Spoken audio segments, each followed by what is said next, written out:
We are short more than 4 million homes in the United States. We are officially in a housing crisis. I'm going to explain to you how we got in this mess and what you can do about it.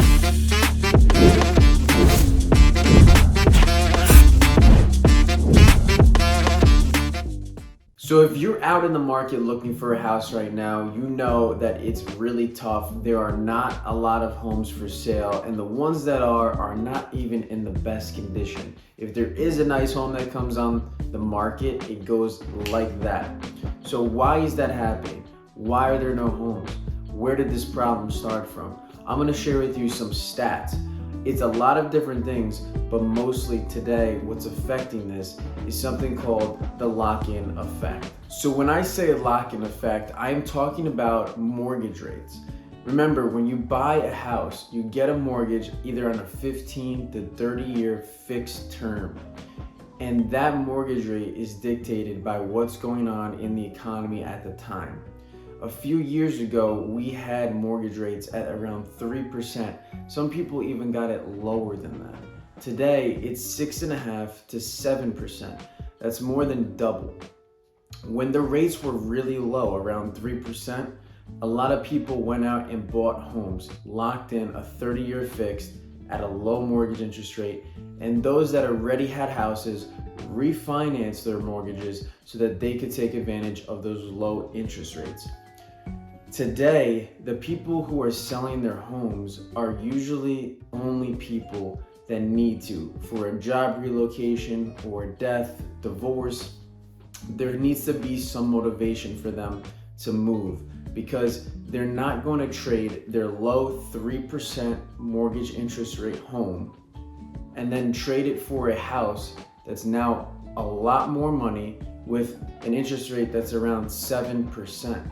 Unless they have to, because it doesn't make financial sense and a lot of people just can't afford it. So this is what causes the lock-in effect, where people want to stay where they are because they cannot find houses, first of all, and even if they did, it's going to be double the cost, and it's not even a bigger home.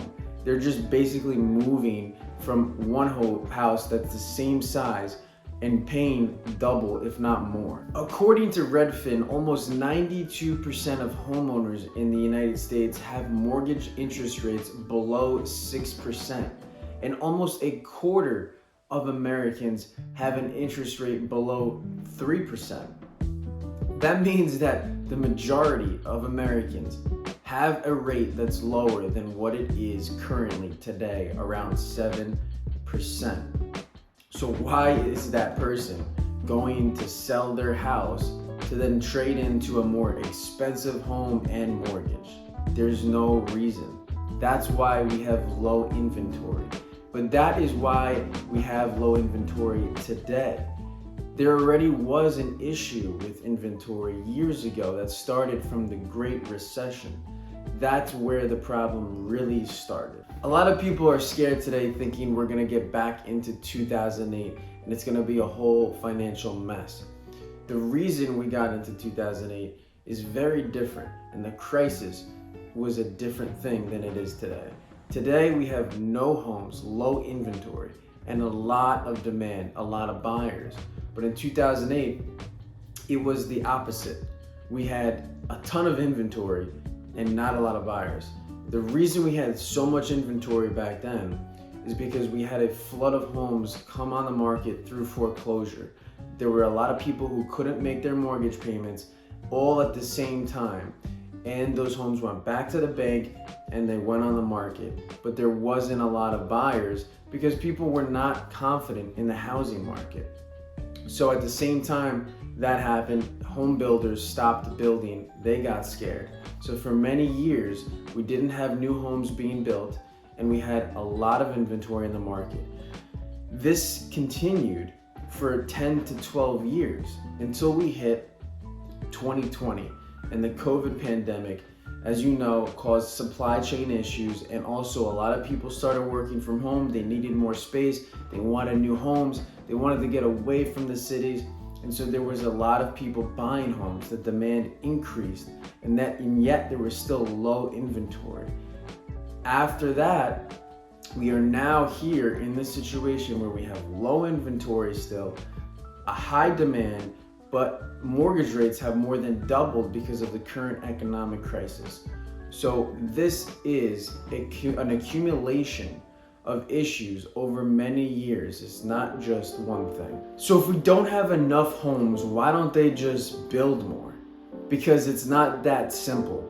You need to have the right permits in place, you need to have the right zoning, there needs to be communications through the localities, and there needs to be approval by the town, right? So these things take time, and especially in certain states, there can be a lot of paperwork and procedures and waiting for things to get done.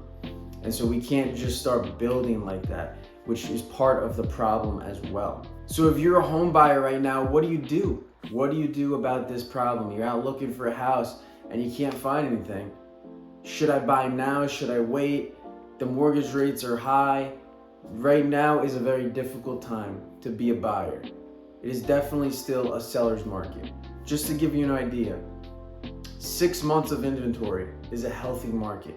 That means that the buying demand and the selling demand is equal.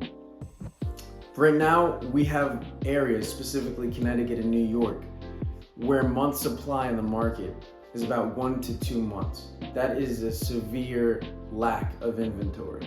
If it is above 6 months, that means we have a lot of inventory and not enough demand. So we have a ways to go. We have more than 4 million homes that we need to build in the United States to meet the demand that we have. So as a buyer, what I would suggest is continue to be patient and looking. Do not wait to buy the home. If you come across something that you like, that has potential, that fits in your budget, then you should go for it and you should put in a strong offer, because inventory is not going to be fixed quickly. This is something that's going to take many years, if not decades.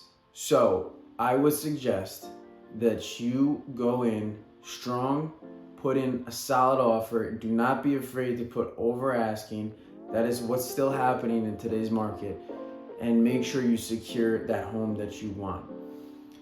If you can't find anything in the markets that you're looking for, you need to consider other areas that are maybe outside of your scope, because you will be sitting and waiting. And if you need a house soon, for whatever reason, it's going to be a long wait. So just be flexible, be open to new towns and cities maybe that you didn't consider before, and understand that these mortgage rates are high, but you can always refinance. Once you have the home that you like, you're in it, down the road, you can refinance if the rates go back down. Do not wait on mortgage interest rates to drop. That is a mistake. If it's in your budget and you can afford it today, buy it today. I hope this information was useful to you. If you're a buyer in today's market and you need help finding a house, feel free to reach out to me. I specialize here in Connecticut and New York. If you have any questions, leave it in the comments. I'll answer them for you. Otherwise, have a great week. Remember, keep going, keep learning, and keep grinding.